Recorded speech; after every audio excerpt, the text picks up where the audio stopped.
Let's talk about balanced eating, brought to you by Rhode Island Nutrition Therapy. Balanced eating incorporates unrefined carbohydrates, quality protein, healthy fats, and phytonutrients. Here's an example of a balanced plate, which would include half of the plate with non-starchy vegetables, a quarter of the plate with high-quality protein, and a quarter of the plate with unrefined carbohydrates.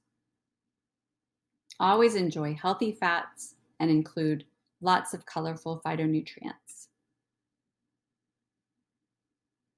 Nourishing through balance. You'll receive the Balanced Eating Guidelines packet from your registered dietitian. Macronutrients. Always balance healthy carbohydrates with healthy proteins and healthy fats.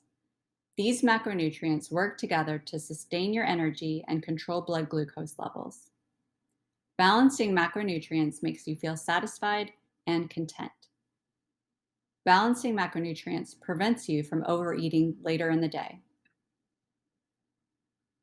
Meal planning. Where do I begin? Start with carbohydrates. All carbohydrates are broken down into glucose, our body's main source for energy production. Glucose is used to fuel physical activity. Carbohydrates spares protein to preserve muscle mass during exercise. Carbohydrates are the fuel for the central nervous system, your brain. Carbohydrates allow for consistent bowel movements with fiber. In your balanced eating guide, you will see tables of carbohydrates. They are organized by similar foods. You'll see the carbohydrate-rich food listed in the left-hand column, and on the corresponding right-hand column, you'll see the carbohydrate serving size. Keep in mind that 1 carb serving equals 15 grams of carbohydrates. For meals, your goal is to aim for 30 grams of carbohydrate, or you can pick 2 carbohydrate servings from this list. You can have 2 of the same at a meal, or you can mix and match. For example, for dinner, if you wanted to have a half cup of sweet potatoes, and you could also have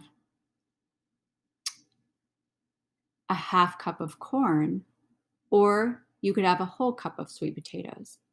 Both of these would equal 30 grams and would meet the carbohydrate requirements for that meal.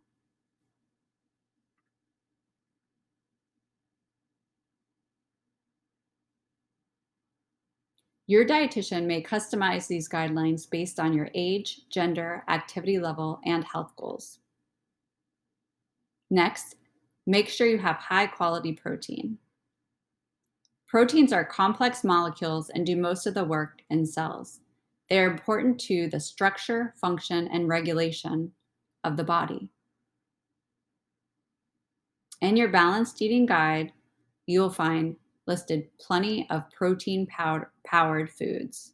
Again, on the left-hand side will be the food, and on the right-hand side, you'll see the serving. Then make sure you have healthy fat.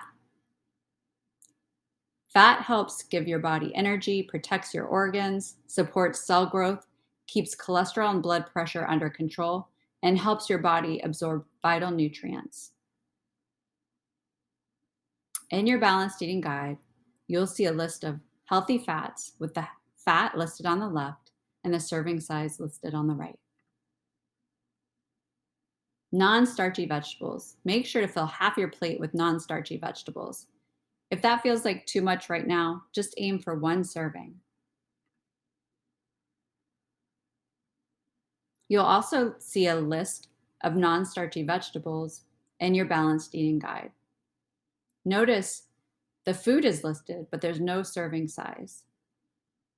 That's because non-starchy vegetables do not convert into glucose in the same way as other starches. They are providing essential vitamins and minerals that are important to metabolic function.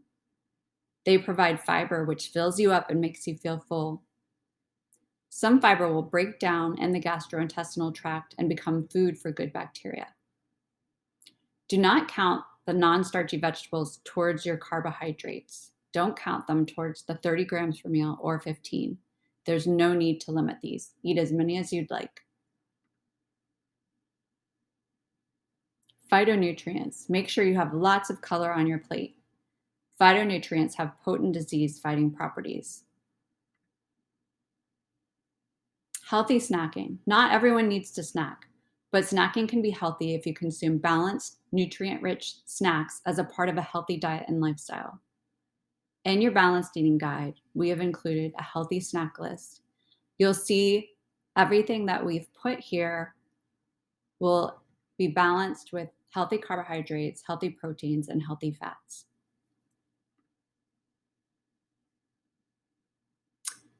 When it comes to healthy snacking, do not go longer than 5 waking hours without eating. If going longer than 5 hours between meals, add a healthy snack. But for most patients, you do not need to eat anything after dinner. Snacking in the evening is usually unnecessary and can make it harder for you to lose weight. Your dietitian will help you determine if and when to incorporate healthy snacks. Please let your dietitian know if you have any questions at this time.